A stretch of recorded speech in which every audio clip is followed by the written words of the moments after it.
Alright guys, since we are missing this week due to the FCD presentations, I'm going to make a little video demo for you for our printmaking. When you are at the appropriate step, so you've drawn your two-piece design onto your plate, you want to go ahead and start carving. Because we're going to be cutting this piece in two, it's very important that we do that at the last minute so that the delicate linoleum doesn't rip or tear. This stuff is nice and soft, which is great for carving, but that also makes it really, really delicate. Your carving tool is based in three parts.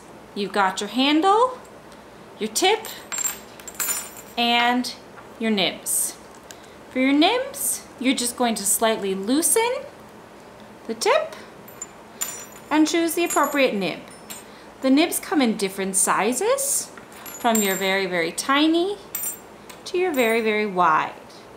For this first step, I'm going to go ahead and choose a medium nib to carve out the space around my two pieces.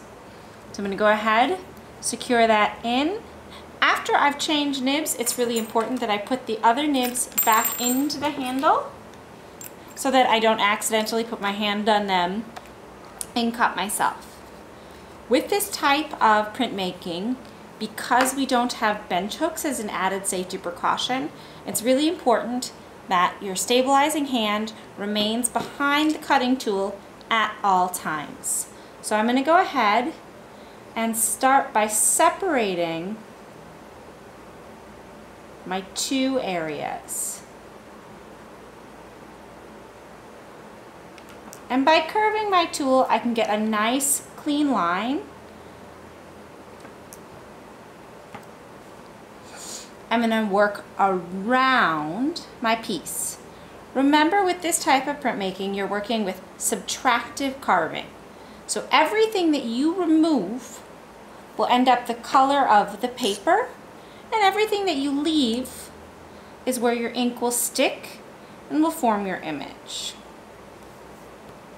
You want to always turn your linoleum and not your carving tool. You're going to get a cleaner carve, and it's always safer when you are carving away from yourself.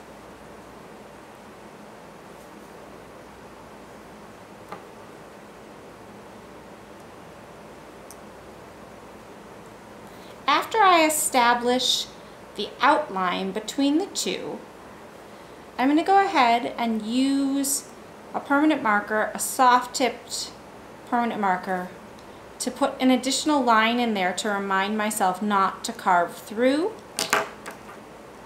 You could use any kind of marker, though it doesn't matter. You just want a little extra mental note. This is my boundary. And again, I'm not worried about this being pretty, because the only part that we're going to see in the end is where you cut away and what you leave.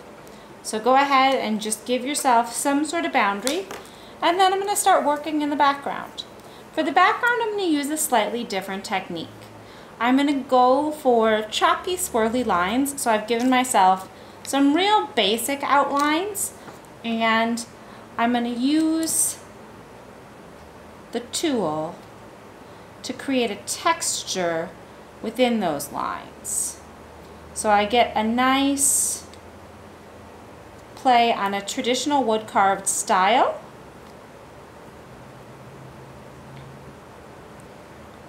And the pattern goes nice with my theme subject. You're going to continue in this manner until you have cut out your foreground and your background, and then we'll go ahead and separate the two for printing.